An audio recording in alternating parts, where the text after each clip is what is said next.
Welcome to the Market Money Magnet guys. आज यहाँ इस वीडियो में हम बात करने वाले हैं एक ऐसे स्टॉक के बारे में जिसमें लो रिस्क है और हाई ग्रोथ हमें देखने को मिलती है। अब जेन्युइनली जो है लो रिस्क और हाई ग्रोथ के बारे में सुनते ही एक फॉर्मूला और हमें सुनने में आता है, हाई रिस्क हाई रिटर्न। अब हाई रिस्क और हाई रिटर्न की अगर हम बात कर भी रहे हैं तो लोगों को ये समझ नहीं आता कि हाई रिस्क पे हाई रिटर्न वाला फॉर्मूला जो है ये कहाँ पे एप्लीकेबल है, क्योंकि हाई रिस्क और हाई रिटर्न वाला फॉर्मूला इन्वेस्टिंग में एप्लीकेबल नहीं होता। ये फॉर्मूला हम ट्रेडिंग में डेफिनेटली देख सकते हैं, लेकिन बिगिनर्स जो है ये सुनते ही आते हैं और किसी भी स्टॉक में चलो हाई रिस्क है तो चलो इसी में हम इन्वेस्ट करेंगे तो हाई रिटर्न्स हमें मिलेंगे, ये सोच के किसी भी स्टॉक में आके इन्वेस्ट कर देते हैं। लेकिन ये एकदम ही रॉन्ग पॉलिसी है। हमें हमेशा इन्वेस्टिंग के हिसाब से लो रिस्क और हाई ग्रोथ के बारे में देखना चाहिए। मैं रिटर्न की बात नहीं कर रही, मैं ग्रोथ की बात कर रही हूँ। अब इसमें ये देखने के लिए भी जैसे लो रिस्क हमें देखना है तो हमें कुछ पैरामीटर्स चेक करने होते हैं, और वैसे ही हाई ग्रोथ अगर देखना है तब भी कुछ पैरामीटर देखे जाते हैं। अगर हम रिस्क की बात करें तो हम सबसे पहले ईबीटा देखते हैं कि स्टॉक का ईबीटा कितना है, ईबीटा मार्जिन। और ईबीटा मार्जिन हम जेन्युइनली लो रिस्क के लिए 0.91 से लेकर तो 1% तक का ईबीटा देखते हैं, और इतने में हमको समझ में आ जाता है कि कितना इसमें रिस्क है। अब ये तो अगर हम बात कर रहे हैं तो ये लो रिस्क, ये एक ही फैक्टर नहीं है, इसके अलावा भी 2-3 पैरामीटर हम देखते हैं, लेकिन फिर भी मोस्ट इंपॉर्टेंट ईबीटा मार्जिन देखी जाती है। और ईबीटा मार्जिन से हमें रिस्क का अंदाजा चल जाता है, क्योंकि जितना मार्केट मूव कर रहा होता है उससे कितना कम या ज्यादा स्टॉक मूव कर रहा है, इसके ऊपर समझ में आता है कि स्टॉक में रिस्क कितना है। जैसे मार्केट का मूव जो होगा उस मूव से अगर कम स्टॉक का मूव होगा तो हमें रिस्क समझ में आ जाएगा, लो रिस्क है या हाई रिस्क है यहाँ पे। और ये पैरामीटर को चेक करने के लिए ईबीटा हम चेक करते हैं। जेन्युइनली 0.9 से लेके 1% तक का ईबीटा, 1 के बीच का ईबीटा हमें देखने को लो रिस्क वाले स्टॉक्स में देखने को मिलता है। अब ये तो रहा रिस्क की बात, लेकिन अभी हम अगर बात करेंगे कि ग्रोथ हम कैसे पैरामीटर क्या क्या देखकर हम ग्रोथ को मार्जिन करते हैं, तो सबसे पहले ग्रोथ को फिगर आउट करने के लिए हमें सेल्स देखना होता है। अब सेल्स जो है ये सेल्स हम कि बढ़ रहा है, सेल्स में ग्रोथ है, तो डेफिनेटली वहां पे सेल्स की ग्रोथ की वजह से हमें समझ में आता है कि मार्केट का स्टॉक का परफॉर्मेंस अच्छा है। इसके अलावा हम रेवेन्यू देखते हैं, क्योंकि अगर सेल्स में ग्रोथ है तो डेफिनेटली रेवेन्यू में भी ग्रोथ होगी और प्रॉफिट में भी ग्रोथ होगी।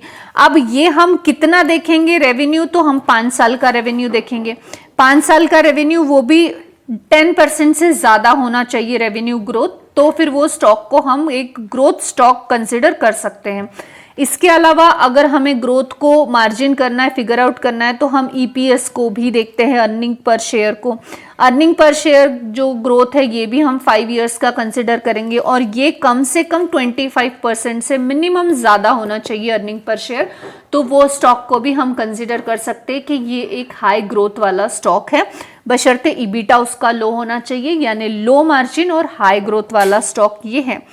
अब यहाँ पे इतना ही सफिशिएंट है क्या, तो नहीं, फिर हमें मार्केट कैप भी देखना पड़ेगा, क्योंकि ऐसे जो हमने अभी पैरामीटर बताए सेल्स, रेवेन्यू, ईपीएस, ऐसे तो बहुत स्टॉक्स होंगे कि जिनके ये पैरामीटर कंसिडरेबल है, लेकिन हमें तो 1 या 2 या 3 स्टॉक्स निकालने हैं, तो हम यहाँ पे मार्केट कैप को भी देखेंगे कि मार्केट कैप स्टॉक का कितना है। तो कम से कम 500 करोड़ का मार्केट कैप होना चाहिए, या 500 करोड़ से ज्यादा होना चाहिए, तो हम वहां पे कंसिडर कर सकते हैं।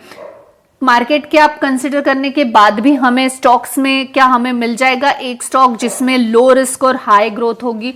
नहीं, वहां पे हमें फिर डेप्थ भी देखना चाहिए कि कंपनी पे डेप्थ कितना है, क्योंकि अगर जैसे वोडाफोन आइडिया हम देख सकते हैं कि वोडाफोन आइडिया में सेल जो रेवेन्यू है इसका ग्रोथ तो देखने को मिलता है, लेकिन वो अपने डेप को ही कंप्लीट करने में 5-5 हजार का जो है इंटरेस्ट ही पे कर रहे हैं, करोड़ का 5-5 हजार करोड़ का इंटरेस्ट पे कर रहे हैं। तो वहां पे फिर ग्रोथ होने वाली है क्या उस स्टॉक की? बहुत मुश्किल है। तो ऐसे में हमें फिर डेप भी चेक करना चाहिए कि कंपनी पे डेप कितना है। और डेप का पैरामीटर अगर हम देखेंगे तो हम इसको 0.51% तक का हम कंसिडरेबल रखेंगे। 1% से कम का अगर डेप है कंपनी पे तो हम वहां पे बोल सकते हैं कि कंपनी जो भी प्रॉफिट होगा वो कंपनी की ग्रोथ के लिए लगाएगी। तो यहाँ पे ये भी एक पैरामीटर आपको देखना चाहिए। अब ये सारे पैरामीटर्स को चेक करके हमने एक स्टॉक को सिलेक्ट किया है, क्योंकि जब आप इतने पूरे पैरामीटर्स चेक करते हैं उसके बाद आपके पास 4-5 स्टॉक्स या 10-12 स्टॉक्स की एक लिस्ट आ जाएगी, 10 to 12 स्टॉक्स की। अब ये 10 to 12 स्टॉक में हमें शेयर होल्डिंग पैटर्न देखना होता है, फिर इसके बाद हमें पेट्रोस की स्कोर से देखना होता है कि पेट्रोस की स्कोर कितना है, क्या वो लॉन्ग टर्म के लिए फिट बैठता है या नहीं। फिर प्रमोटर के होल्डिंग्स के साथ साथ इंस्टीट्यूशनल इन्वेस्टर्स के होल्डिंग कितना है, प्रमोटर्स में कौन कौन से होल्डिंग्स जो है होल्डिंग देखने को मिल रहे हैं कि जो लॉन्ग टर्म के लिए होल्ड करने लायक है या नहीं। इसके अलावा हम स्टॉक का पी भी देखते हैं, पी कैसा है। पी के बाद में हम आरओसी आरओई भी देखेंगे, प्रॉफिट ग्रोथ कितना है, डिविडेंड पेइंग स्टॉक है क्या, हमको ये भी चेक करना होता है। क्योंकि अगर कंसिस्टेंसी से स्टॉक डिविडेंड दे रहा है तो डेफिनेटली वो प्रॉफिट जनरेट कर रहा है। अगर प्रॉफिट जनरेट नहीं होगा तो स्टॉक डिविडेंड कैसे देगा। तो ये भी चीजें चेक करनी होती है और ये सब चेक करके हम उसमें से निकालते हैं लो रिस्क और हाई ग्रोथ वाला स्टॉक। तो आज हमने इस लिस्ट में से 3 स्टॉक्स निकले थे और आउट ऑफ 3 स्टॉक्स में आज सिर्फ एक डिस्कस करूंगी। और अगर आपको बाकी 2 भी जानने हैं तो आप मुझे कमेंट में जो है सिर्फ 2 लिखिए और मैं आपके लिए वो 2 स्टॉक्स के जो है वीडियो लेकर आऊंगी। या तो आप सिर्फ स्टॉक्स लिखिए, 2 लिखना बेटर नहीं है, STOCKS स्टॉक्स आप लिखिए, हम वो 2 स्टॉक्स पे भी वीडियो बना लेंगे। तो चलिए हम देख लेते हैं लो रिस्क और हाई ग्रोथ के साथ हमने पूरे पैरामीटर्स को चेक करने के बाद कौन सा स्टॉक निकाला है। यहाँ पर आप देख सकते हैं मार्केट कैप जो है कंपनी का 13,907 करोड़ का देखने को मिल रहा है। स्टॉक पी 23 का है, ROC 21 है और ROE 19 है, जो कि अच्छा देखने को हमें मिल रहा है। डिविडेंड की अगर हम बात करें तो 0.37% का डिविडेंड यहाँ पे कंपनी डिविडेंड यील्ड देखने को मिल रहा है। लेकिन कंपनी जो है 2017, 18, 19, 20 में कोविड था तो 20 में भी डिविडेंड पेइंग स्टॉक था, 21, 22, 23, 24 करंट ईयर में भी स्टॉक ने डिविडेंड दिया है। स्टॉक कंसिस्टेंसी से डिविडेंड देता है। नेट प्रॉफिट की बात करें तो 609 करोड़ का देखने को मिल रहा है। कंपनी पे यहाँ पे डेप देखने को मिल रहा है, पर डेप टू इक्विटी रेशियो जो है 0.33 है, यानी बहुत डेप नहीं है। इन्वेंट्री 2900 करीबन 3000 के आसपास की इन्वेंट्री देखने को मिल रही है। तो ये इजीली शॉर्ट टर्म डेप के साथ जो है कवर हो जाएगी, या वो कभी भी उसको इमीडिएटली ये कर सकते हैं, अपने ऊपर से निकाल सकते हैं।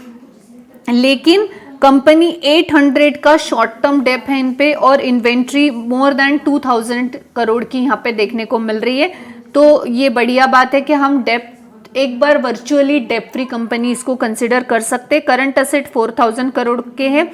EPS जो है 17.3 का देखने को मिल रहा है। पेट्रोस की स्कोर 8 का है, जो कि बढ़िया देखने को मिल रहा है। लॉन्ग टर्म के लिए कंपनी फिट हमें देखने को यहाँ पे मिल रही है। अगर हम बैलेंस शीट की बात तो यहाँ पर आप देख सकते हैं कि बैलेंस शीट में जो रिजर्व्स है ये ग्रोइंग मैनर में देखने को मिल रहे हैं कंपनी के।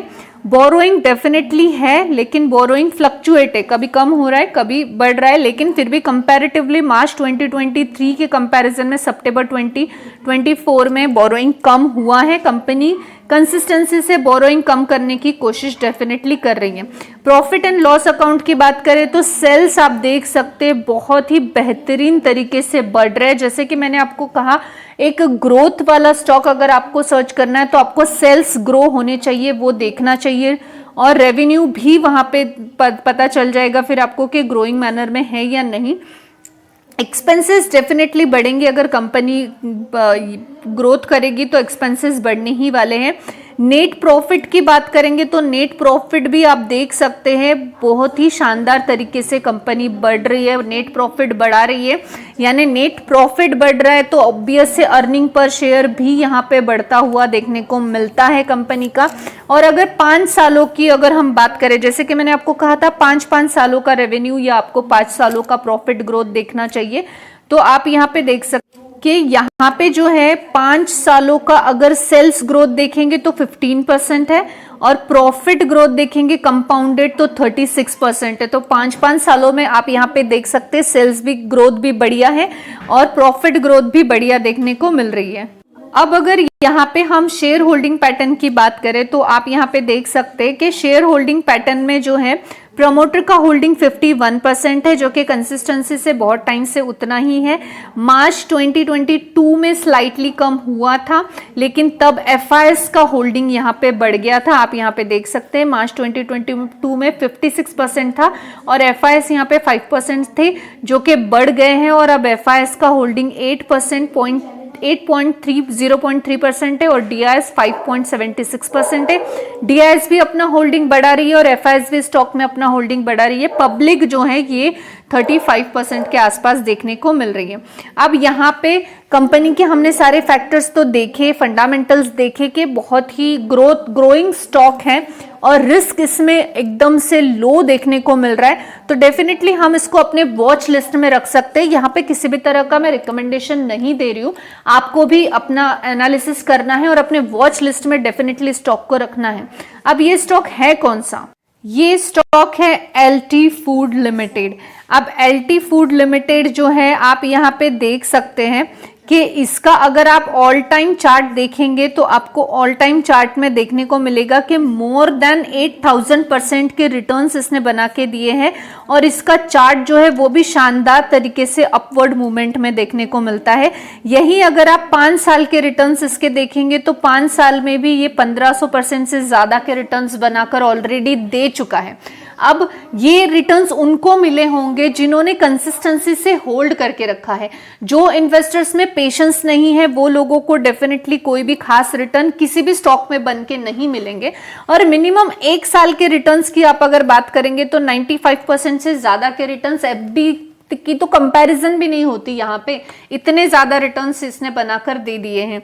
अब ये ऐसे जो स्टॉक्स होते हैं इसमें आपको सही मोमेंटम का जो टाइम है या सही मोमेंटम कैच करना होता है एंटर करने के लिए, तो राइट नाउ हमें इसमें एंटर करना चाहिए या नहीं, ये चीज की आंसर जो है आप मुझे कमेंट सेक्शन में देंगे कि इतना सारा एनालिसिस सुनने के बाद आप मुझे टेक्निकली देख के बताएंगे कि आपको इस वक्त इसमें एंटर करना चाहिए या नहीं।